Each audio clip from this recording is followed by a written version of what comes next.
বন্ধুরা, খুব সুন্দর একটি গ্রামে দাঁড়িয়ে আছি আমরা।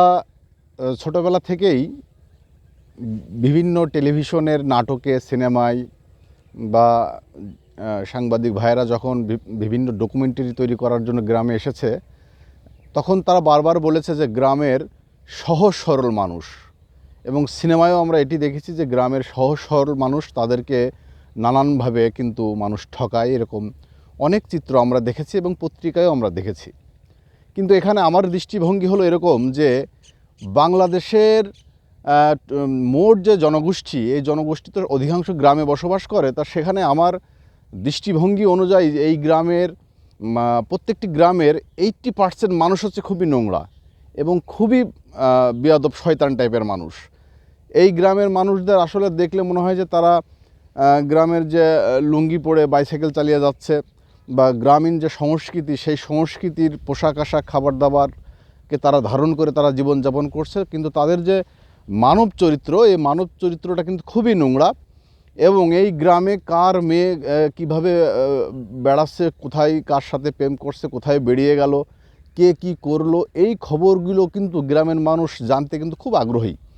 এবং আপনারা খেয়াল করে দেখবেন যে আমাদের দেশের যে বড় বড় দুর্নীতিবাজ বা অসৎ রাজনীতিবিদ, গারল বুদ্ধিজীবী বা নষ্ট কবি, যাই বলি, সবই কিন্তু এই গ্রাম থেকেই কিন্তু উঠে যেয়ে তারা সেই জায়গায় তাদের অবস্থান তৈরি করেছে। তাই আসলে দূর থেকে মনে হয় যে গ্রামের মানুষ খুব সহজ সরল, আসলে এই জিনিসটা কিন্তু ওরকম না। কারণ নগরকেন্দ্রিক এক ধরনের বাটপা শ্রেণীর মানুষ আছে, কিন্তু সেই সমাজ ব্যবস্থাটা ভিন্ন এবং গ্রামের সমাজ ব্যবস্থাটা পুরো ভিন্ন। যত দলাদলি, এই যে মাঠ দেখছেন, এই মাঠের আল ঠেলাঠেলি বা জমি মাপামি করার সময় কিন্তু গ্রামের মানুষের চরিত্র কিন্তু দেখা যায়। এবং এখনও দেখবেন যে বিভিন্ন গ্রামে, এই যে শৈলকুপা, ব্রাহ্মণবাড়িয়া বা বিভিন্ন জায়গায় কিন্তু বড় বড় যে বংশীয় আধিপত্য বিস্তারের চেষ্টা, এবং সেই চেষ্টাকে ঘিরে যে বড় বড় যে আমাদের এখানে আঞ্চলিক ভাষায় কাইজে বলে, সে কাইজে কিন্তু হয়ে যাচ্ছে। এবং সেখানে দিনের পর দিন কিন্তু একাধিক হত্যাকাণ্ড ঘটছে এই সামাজিক কোন্দলকে কেন্দ্র করে। তা আসলে যেরকম মনে হয় আপাতত দৃষ্টিতে যে গ্রামের মানুষ খুব সহজ সরল, আসলে কিন্তু সেরকম সহজ সরল না। কিন্তু গ্রামের যে সুন্দর প্রকৃতি, এই প্রকৃতির ভিতরে যারা নগরীয় জীবনযাপনে অভ্যস্ত, তারা সেই নগরীয় জীবনযাপনে অভ্যস্ত থেকে যখন তারা গ্রামে আসে, যে গ্রামের যে সবুজ গাছপালা, ফসল, এইগুলো দেখে, এই যে মেঠো পথ, এইগুলো দেখে তাদের ভালো লাগে।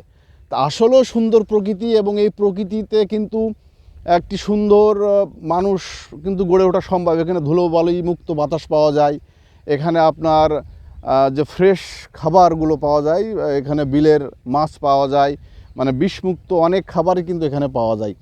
সেই হিসাবে এখানকার যে প্রকৃতি, সেই প্রকৃতি কিন্তু একটি প্রাণীর যে জৈবিক যে ব্যাপারগুলো থাকে, সেই ব্যাপারগুলো সাপোর্ট দেওয়ার জন্য কিন্তু গ্রামের প্রকৃতি এবং যে খাবার, এগুলোর কিন্তু একটি ব্যাপক ভূমিকা আছে। কিন্তু সেই ভূমিকা কিন্তু এই যে মানব চরিত্র, এই মানব চরিত্রের উপরে কিন্তু তেমন একটা প্রভাব ফেলেনি। এখনও গ্রামগঞ্জের মানুষই কিন্তু, অধিকাংশ মানুষই কিন্তু সেই নোংরা মানসিকতার মধ্যে দিয়ে রয়ে গিয়েছে। এই কারণে যে আমাদের যেভাবে মনে হয় যে সহজ সরল, আসলে গ্রামের মানুষ কিন্তু অতটা সহজ সরল না।